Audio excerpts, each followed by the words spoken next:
Captain Vijayakanth ஒரு காலத்தில் தமிழ் சினிமாவின் அசைக்க முடியாத நம்பிக்கை. ரஜினி, கமல் இருவரும் உச்சத்தில் இருந்த காலத்திலேயே தன் மாபெரும் வெற்றி கொடியை நிலைநிறுத்திய நடிகன். இவரது பெரும்பாலான படங்களின் கதையும் வசனமும் தேசப்பற்றை ஊட்டுவதாய் அமைந்தது. இன்று தைராய்டு பிரச்சனையால் கேலி பொருளாய் நிற்கும் இவரது வசன உச்சரிப்பு ஒரு காலத்தில் இவரது நீண்ட வசனங்கள் பெரிதும் பாராட்டப்பட்டது. பெரிய வசனங்களையும் ஒரே டெக்கில் பேசி முடிக்கும் ஆற்றலுடன் திகழ்ந்தார்.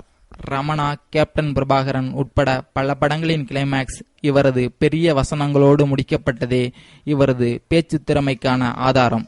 1979 தனது 26ஆம் வயதில் இணைக்கும் இளமை மூலம் அறிமுகமானார். இருப்பினும் 1980 வெளியான தூரத்து இடிமுழக்கம் இவருக்கு திருப்பத்தை ஏற்படுத்தியது. 81 அறிமுக இயக்குனரான SACயின் இயக்கத்தில் வெளியான சட்டம் ஒரு இருட்டறை விஜயகாந்தை தமிழில் முன்னணி நடிகராக்கியது. இளைய தளபதி விஜயின் தந்தையான SACயுடன் இணைந்து ஜாதிக்கொரு நீதி, பெரியண்ணா, செந்தூரப்பாண்டி, ராஜநடை, நீதியின் மறுபக்கம் உட்பட 18 படங்களில் நடித்து மாபெரும் வெற்றிகளை பதிவு செய்துள்ளார். 1984, 85, 86 ஆகிய 3 ஆண்டுகளில் மட்டும் 45 படங்கள் வெளியாகின இவரது நடிப்பில். அவற்றுள் பெரும்பாலும் வெற்றி படங்களே. கரிமேடு கருவாயன், அம்மன் கோவில் கிழக்காலே, தர்ம தேவதை, சிறை பறவை, சத்திரியன் என வெற்றியின் உச்சம் தொட்டார் விஜயகாந்த் புதிய இயக்குநர்களுக்கு வாய்ப்பளிக்கும் மனம் கொண்டவர். 86 அறிமுக இயக்குனரான ஆனந்தராஜுடன் இணைந்து தந்த ஊமை வெளிகள் அந்த ஆண்டின் மாபெரும் வெற்றியை பதிவு செய்தது. மாபெரும் வெற்றி பெற்ற பூந்தோட்ட காவல்காரன் செந்தில்நாதன் என்னும் அறிமுக இயக்குனரின் படைப்பே ஆகும். தொட்டதெல்லாம் வெற்றி என்ற நிலையில் இருந்த விஜயகாந்தை இயக்க அனைத்து முன்னணி இயக்குநர்களும் தயாராக இருக்க வெறும் 23 வயதே ஆன ஏழை இளைஞனுக்கு வாழ்ப்பு தந்தார் விஜயகாந்த். அந்த இயக்குனர் RK செல்வமணி. அப்படம் தமிழ் சினிமாவையே புரட்டி போட்ட புலன் விசாரணை. பின் விஜயகாந்தின் 100வது திரைப்படத்தை இயக்கப் போவது யார் என்ற கேள்வி பரவலாக இருந்த காலத்தில் மீண்டும் அதே இளைஞனுக்கு வாய்ப்பு தந்தார்.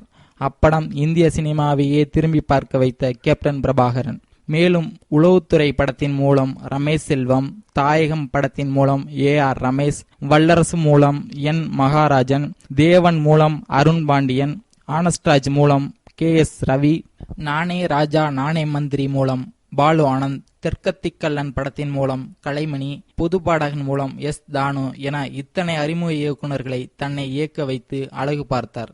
அவற்றில் பெரும்பாலான படங்கள் மாபெரும் வெற்றியையும் தமிழ் சினிமாவின் ட்ரெண்ட் செட்டர்களாகவும் அமைந்தன. மறைந்த இயக்குனர் மணிவண்ணன் இயக்கத்தில் ஹாலிவுட் தழுவலான 100வது நாள் திரைப்படம் அந்த ஆண்டின் முதன்மையான வெற்றியாக அமைந்தது. 80களின் பிற்பகுதியில் வீரபாண்டியன், கூலிக்காரன், வீரன் வேலுத்தம்பி, சிறைப்பறவை, தெற்கத்திக்கல்லன், பொன்மலச்செல்வன், செந்தூரப்பூவே என பல படங்கள் 100 நாட்களை கடந்து வெற்றி பெற்றன. தனது புலன் விசாரணை படத்தின் மூலம் வில்லனாக அறிமுகப்படுத்தி புதுப்பாடகன், சந்தனக்காற்று ஆகிய படங்களில் வாய்ப்பளித்து கேப்டன் பிரபாகரன் படத்தில் செகண்ட் ஹீரோவாக்கி நடிகர் சரத்குமாரை சினிமாவில் வளரச் செய்தவர் விஜயகாந்த். தனது 100வது படத்திற்கு பின் பரதன், செந்தூரப்பாண்டி, சேதுபதி IPS, ஆனஸ்ட்ராஜ், சின்ன கவுண்டர், பெரிய மருது, கருப்பு நிலா, கண்ணுபட போகுதையா, உளவுத்துறை, வானத்தை போல, வல்லரசு, தவசி, சொக்கத்தங்கம், எங்கள் அண்ணா, பேரரசு என தொடர் வெற்றி மூலம் உச்சம் தொட்டார். பல தொண்டு நிறுவனங்களுக்கும் பொதுமக்களுக்கும் மருத்துவ மற்றும் கல்வி செலவுகளை செய்ததாலும் பிற மாநிலங்களில் ஏற்பட்ட இயற்கை சீற்றங்களின் பொழுது செய்த பொருள் உதவி என அனைத்தையும் கருத்தில் கொண்டு சிறந்த குடிமகன் விருதை 2001ஆம் ஆண்டு வழங்கி கௌரவித்தது இந்திய அரசு. அதே ஆண்டு ஹோஸ்டன் USA-வின் மேயர் சிறந்த குடிமகன் விருதை அளித்து கௌரவித்தார் விஜயகாந்திற்கு. இப்பொழுது கூறுங்கள், இவரா கேப்டன்? இவர்தான் கேப்டன். இந்த வீடியோ உங்களுக்கு பிடிச்சிருந்தா லைக் பண்ணுங்க, பிடிக்கலனா டிஸ்லைக் பண்ணுங்க, மறந்துடாம சப்ஸ்கிரைப் பண்ணுங்க.